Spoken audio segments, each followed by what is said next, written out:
back to all you guys returning, and to all those that are new, man, welcome. I'm glad you're here. So I recently started a new series called Keep It 100. And my first lesson last week was don't be fake. So in case you guys missed that and are wanting to know how to, quickly access it, right here, this icon on the left side of your screen. So this week, I did a little differently. It's titled, Dogs are Afraid of Vacuum Cleaners. And I always wondered that, why? I was like, why are you guys afraid of this? So I did some research. So according to K9ofmine.com, dogs are often afraid of vacuum for a simple reason. They're loud and have a strange, confusing odor. Sometimes they do be smelling. Remember that our dog's primary sense is their sense of smell. Vacuum cleaners also look strange and alien. They kind of do. Funny thing is that with my dog, when I'm cleaning up at home, sometimes I'll get by his cage and he'll get into his cage. So he thinks he's safe. He just sits there, doesn't do anything. Until I bring out the connector of the vacuum. You know what I'm talking about, the hose. And so when I bring that out and I start trying to clean his cage, he leaves. So he felt safe in the cage for some reason. So often we have these vacuums in our lives. Things that trap us and keep us from our full potential. One of those vacuums for myself was trying to run away from being a leader, running away from being a youth pastor. So going back with what I just said about the vacuums, we, like myself, we think we are safe. We're like, man, I feel safe right here. Until a decision, until something that is out of our control comes into our space. So like I just said about being a youth leader, I remember this one time my youth pastor was having his prayer circle, right?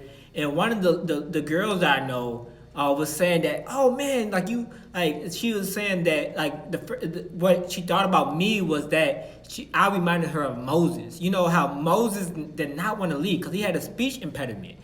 So, they make up all these excuses of why they can't do it, why they can't do this. And that was me. And I heard it, I was like, man, this sounds good.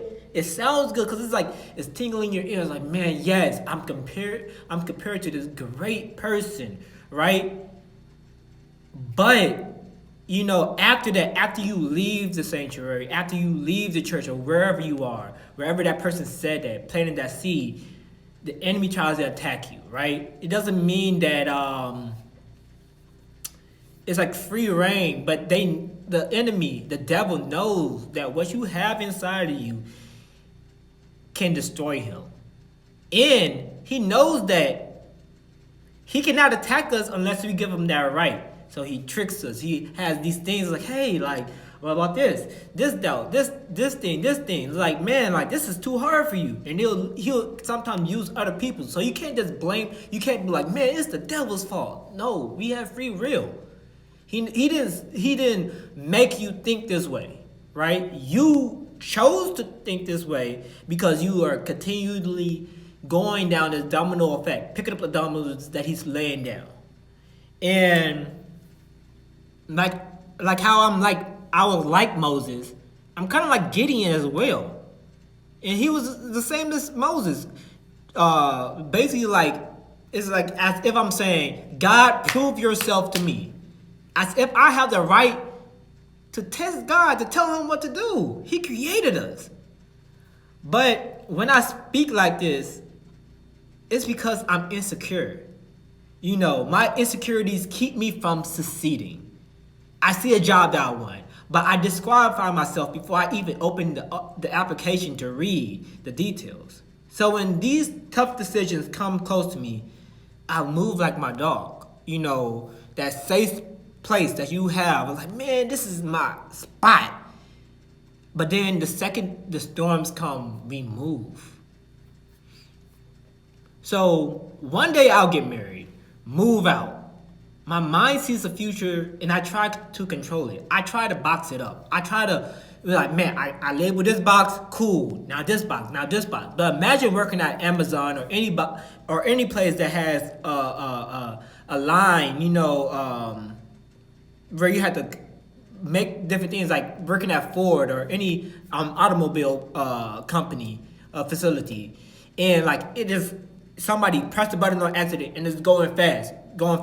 I remember in the Goofy movie that happened, and he was thinking about his son Max, because his son, the principal said he was being bad, and the principal was overreacting a little bit, in my opinion. But he was on the conveyor belt and he pressed the button and everything was going fast. So imagine that happening in your life. And it's like, man, all right, now I gotta control this. And it's like, it's too much. So what we should do is give it to God. But it's hard. It's not easy. But what you might be afraid of the most is not the vacuum cleaners. It could be. But what you are afraid of is vulnerability. Being vulnerable. So what you're afraid of is having people in your corner that will make you uncomfortable because they know your full potential and how to push you.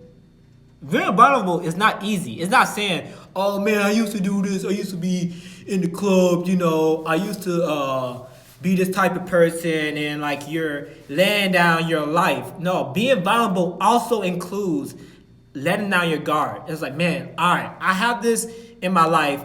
Can you help me? Or even not even asking them to help you. They already see what is in your life and they're working to help you out. Or they're working to help you see it. And sometimes when that happens, and it's like, man, I didn't give you this right to do this. But you did. By having them as a friend, having them as a sister, having them as a brother, it's their right to do that. Like iron sharpens iron. Like in the Bible, it says that iron sharpens iron. Like a brother sharpening another brother, or a sister sharpening another sister. When you have a company like that and you have a close friend, it's gonna happen. If you don't want it to happen, man, you can stay where you're at in life. I don't want to in a preposition, at. You can stay where you are in life while they're moving on. And they're not gonna, like, and some friends, they'll stay away, bring themselves down, like, man, I got you, like, but other friends are like, hey, I'm gone, you can stay where you are. I still love you, but I gotta go somewhere. God has me right here, and I'm trying to help you to get to the similar places I am, so we can grow together. But if you refuse to go, it's like, hey, that ain't my problem. That's on you. That's you. So be afraid if you want to stay in your safe, open cage. As hard as life can be, I'm not allowing the cage to cage me up. Because God worked too hard on the clay he caved. He made us out of clay, out of dust. He formed us into our mother's wombs like the most precious gift. So why are we staying in the cage? We can't. Like Nicodemus, he said, how can you be born again? You can't. You can't be born again physically, but spiritually you can. You can allow God to help you out in the same way that you cannot be born, so you can be born again spiritually, allowing Jesus to come into your life, allowing him to transform you. That means every day transforming you, not just one day. But when you think about it physically, it's like, man, I can't be born again. So that means you cannot be a baby again. You can't go back. You can't reverse. This is not Flash. It's not no reverse Flash. You can't run faster than the speed of time. No. You gotta grow. You have to adapt. And it's a lot of things that can cause people to be slow with that momentum, but it's resources out there that can help you out. You know what I'm saying? So it's like, like what are you complaining about? It's people who are out there having different clinics, like for homeless people to get back on their feet. So when you have this type of job and you supplying all your bills, what are you complaining about? Like, why are you caging up when these people are out there on the streets having resumes? I remember I did this this thing back in college when we was like it was like the homeless experience. So we were on the streets, right? And for 4 hours, we was like kind of observing how people treat people who are on the street in downtown, and it was crazy. People were walking out with Macy's bags and not even like making eye contact. And then what we saw was that a lot of people, some of them are not homeless. Some of them were working their shifts of collecting money to help them and their friends pay for their rent for their apartment. Or some of them had resumes out and they was learning how to write resumes and, putting themselves out there. So they're not living in the cage. So why are you like, the video stop. When you don't have anything holding you back, it's like, why are you putting yourself in the cage? Why are you limiting yourself? So you can stay in the wine press if you want, like Gideon. But while you at it, hey, keep my wine on ice. I want my wine top notch. So if you don't work in the wine press, hey, make me some wine. But if you want to get out, if you tired of, pressing grapes with your feet and hiding from the Midianites, Amorites, come on, make me some wine.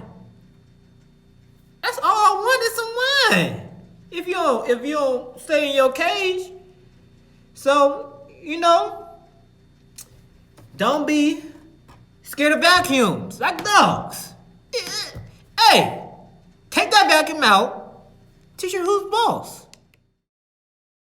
That like button for the algorithm. You know what I'm talking about. To keep it, for the YouTube system. You know what I'm talking about. And as well, you can click this video to my, I guess you're right,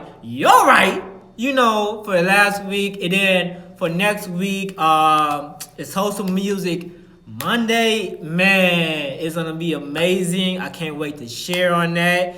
And then in the middle, of course, subscribe, share it to all the youth that are listening. Man, I'm proud of you guys. Even if I don't know you, I'm proud of you that you're actually taking this time to learn, to build onto your future. I love you all. Peace.